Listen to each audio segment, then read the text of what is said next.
Hello, everyone. Welcome back to Virtuous HR Solutions. My name is Deanna, your HR consultant for small business, startups, and entrepreneurs. And today is all about tattoos and piercings. That's right, you heard me correctly. We're talking about tattoos and piercings and whether or not they have a place in your business. So, let's get started.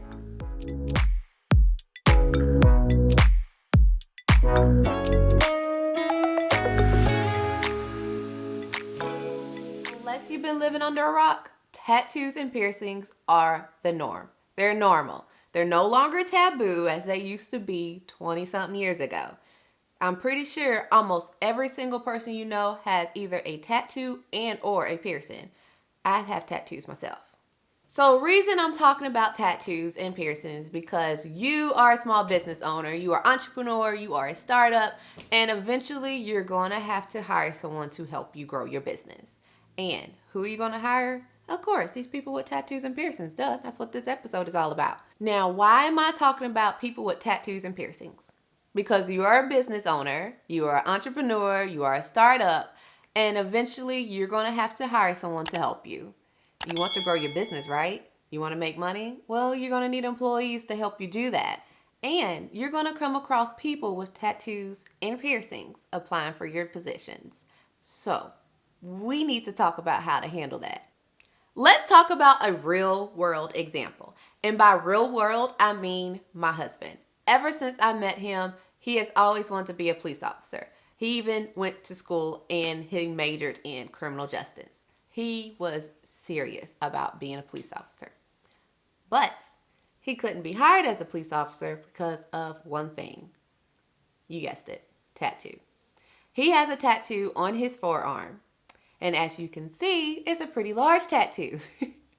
So the police departments that he applied for denied him simply because of his tattoo. Now, some said to remove it. Others are like, maybe you can cover it up. But in the end, it was always because of his tattoo. And then the tattoo policy was very strict. Like, they didn't want anything below the elbow, nothing on your neck, anything that could show to the public. But the public has tattoos. The public has piercings. Trust me, we're going to get to the point that I'm trying to make here. So the first question I want you to ask yourself is, what does my customer look like? Yes. When you're thinking about hiring an employee, especially one with tattoos and piercings, you need to first start with your ideal customer. What does that customer look like?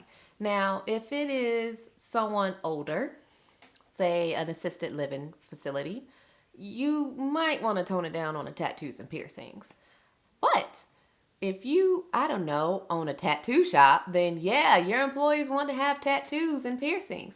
I know I get tattoos, and if I walk into a tattoo shop and I don't see anyone with tattoos and piercings, then I'm going to feel nervous because how are you going to tattoo me and you don't have a tattoo? You want your employees to be relatable to your customers. You want your customers to be able to relate to your employees. So I cannot walk into a tattoo shop and expect someone without any tattoos to tattoo me. Trust me, I'm walking right back out. Let's go back to that police officer example. If you've seen a police officer with a sleeve, and I mean a sleeve of tattoo, not a shirt sleeve, for those of you that don't know what that is, but actually a sleeve on their arm, how would you judge them? If you don't have tattoos, you might be on the fence. But if you have tattoos, even one, you're going to think that officer is cool. That you got to talk to him. That you got to find out what the sleeve is all about. Right? They make you more relatable. It makes you think, oh my gosh, this is a real person behind a uniform. Or this is a real person behind the counter. Or they like the same things that I like. You want your customers to think that. And you want to know why? Because it will bring them back to your business. Because they'll remember, hey, this person looks like me. Oh, this person had a nose ring like me. Oh, this person had a tongue ring like me. And they're going to come back to your business just because of that one employee. As Johnny Depp said, my body is my journal, my tattoos are my story. And that goes for just about every single person with tattoos. Our tattoos have a story behind them. At least most of them.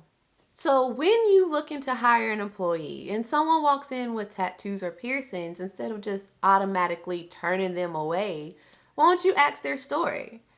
Ask them why they get this tattoo, or how they got this piercing, or what was the reasoning behind it.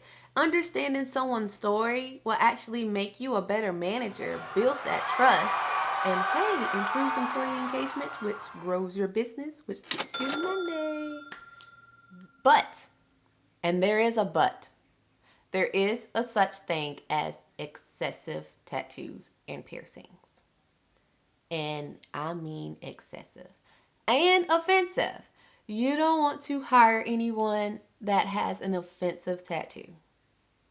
Whatever you consider offensive or whatever your customers consider offensive either should be covered up, removed, or you just don't hire them.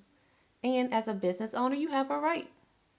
Now, excessive is, have you seen the tattoo man? The one has tattoos on like 98% of his body. Or someone with piercings.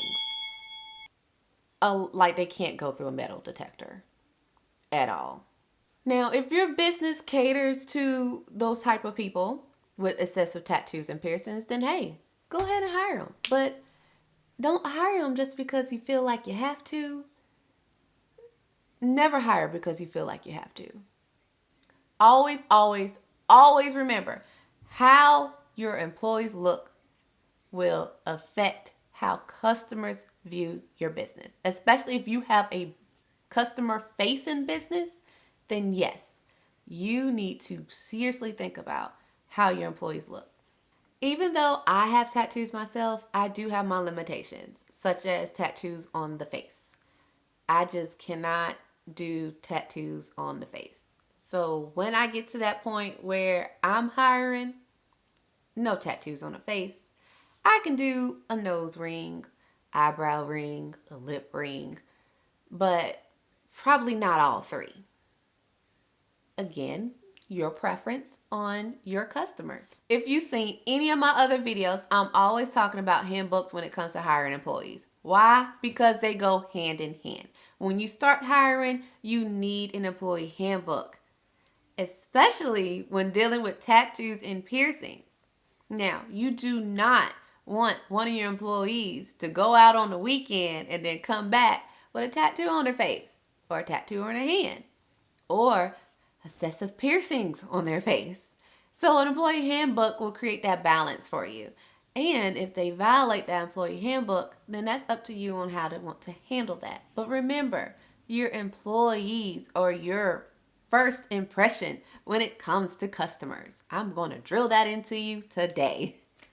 At the end of the day, you choose who to hire and what they look like. You're the owner. You are the CEO. It is your business. Okay? I am just your HR consultant here to give you some advice. I do hope you enjoyed this video and that you now kind of have an idea on tattoos and piercings with your employees. As always, like the video and of course subscribe to the channel and set up notifications so you know when my next video comes out. My name is Deanna of Virtuous HR Solutions. See you next time. I hope you found this video helpful and that you kind of have an idea now on how to handle employees or potential employees with tattoos and piercings. So, like the video, subscribe to the channel, and I hope you set up notifications so you know when the next video comes out. Again, my name is Deanna of Virtuous HR. See you next time. How many did I said 5, but I don't even think I have 5. 1, 2, 3, 4. That's all I got is 5. Hannah, you are rushing because it should have been done an hour ago. I was upstairs playing your hair, playing the makeup, and that's why it's not done now. And it's your fault. So you got nobody playing with you. So calm it down and get this finished, okay?